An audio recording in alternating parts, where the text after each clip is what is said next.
Students, welcome to Think Study. तो बच्चों, आज हम अध्याय 1 जिसका नाम हमारे आसपास के पदार्थ हैं, इस अध्याय में बात करेंगे पदार्थ की अवस्थाओं के बारे में। तो पदार्थ की जो अवस्थाएं होती हैं उनको हम लोग कहते हैं स्टेट्स ऑफ मैटर। तो पदार्थ जो होता है वो भौतिक रूप से 3 अवस्थाओं में पाया जाता है। कौन कौन सी अवस्थाएं होती हैं? पहला है ठोस अवस्था, दूसरा है द्रव अवस्था और तीसरा है गैसीय अवस्था। तो सबसे पहले हम बात करने जा रहे हैं ठोस अवस्था के बारे में। स्टूडेंट्स, ठोस अवस्था यानी कि द सॉलिड स्टेट क्या होती है?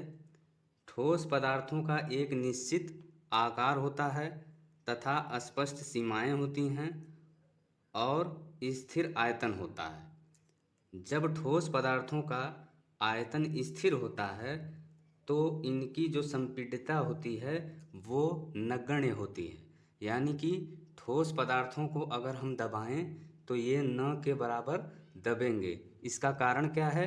क्योंकि ठोस पदार्थों का जो आयतन होता है वो स्थिर होता है। नेक्स्ट पॉइंट की अगर हम बात करें तो बाह्य बल लगाने पर ठोस अपना आकार नहीं बदलेगा। यदि हम ठोस पर बाह्य बल लगाएं तो ठोस अपना आकार नहीं बदलेगा, भले ही बाह्य बल लगाने पर ठोस टूट जाए। तो इससे क्या साबित होता है? इससे ये साबित होता है कि ठोस जो होते हैं वे दृढ़ या कठोर होते हैं। तो ये हो गई ठोस की बात। अब हम ये समझते हैं कि ठोस पदार्थों के कुछ अपवाद हैं। ठोस पदार्थ के कुछ अपवाद हैं। कौन कौन से अपवाद हैं? पहला है रबर बैंड। तो रबर बैंड के बारे में समझने से पहले हम ये समझते हैं कि ठोस पदार्थ का जो क्या होता है, आकार निश्चित होता है। ठोस पदार्थ का आकार क्या होता है? निश्चित होता है तथा बाह्य बल लगाने पर ठोस अपना आकार बदलता नहीं है, चाहे ठोस भले ही टूट जाए। लेकिन रबर बैंड के केस में क्या होता है कि रबर बैंड पर जब हम बाह्य बल लगाते हैं तो बल लगाने पर इसका आकार बदल जाता है, लेकिन जैसे ही हम बाह्य बल हटाते हैं तो ये पुनः अपने मूल आकार में वापस आ जाता है। तो इससे यह साबित होता है कि ठोस जो रबर बैंड है वो ठोस है।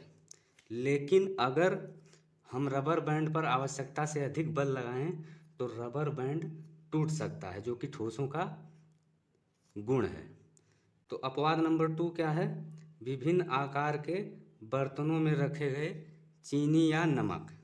स्टूडेंट्स, रसोई में चीनी या नमक विभिन्न आकार के डिब्बों में रखे जाते हैं और जिस भी डिब्बे में चीनी या नमक रखे जाते हैं वे उसी का आकार ग्रहण कर लेते हैं, जबकि हम जानते हैं कि ठोस पदार्थों का आकार निश्चित होता है। तो इससे यह साबित होता है कि चीनी और नमक का आकार निश्चित नहीं है, तो इसलिए इनको ठोस नहीं होना चाहिए, लेकिन ऐसा होता नहीं है। इसका कारण क्या है कि जो चीनी या नमक के कण होते हैं उनको हम क्रिस्टल कहते हैं। तो इन क्रिस्टलों को चाहे हम अपने हथेली पर लें या किसी भी बर्तन में रखें, इन क्रिस्टलों का आकार नहीं बदलता है। तो इस वजह से चीनी या नमक क्या हैं? ठोस हैं। तो अगला अपवाद कौन सा है? स्पंज है। इस उदाहरण को समझने से पहले हम ये समझते हैं कि ठोस पदार्थों की जो संपीड्यता होती है वो नगण्य होती है, यानी कि न के बराबर होती है। तो चलिए अब हम स्पंज की बात करें। स्टूडेंट्स, स्पंज में बहुत सारे छिद्र होते हैं, बहुत सारे सूक्ष्म छिद्र होते हैं जिनमें कि हवा भरी होती है। तो यदि हम इस स्पंज को दबाएं तो स्पंज में जो हवा होती है ये इन छिद्रों के माध्यम से क्या होगी? बाहर निकलेगी, जिसकी वजह से स्पंज क्या होगा? दब जाएगा, यानी कि संपीड्य हो जाएगा।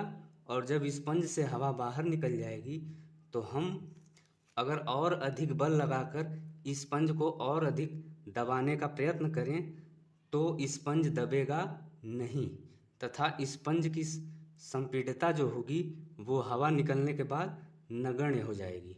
तो इस वजह से स्पंज क्या है? ठोस है।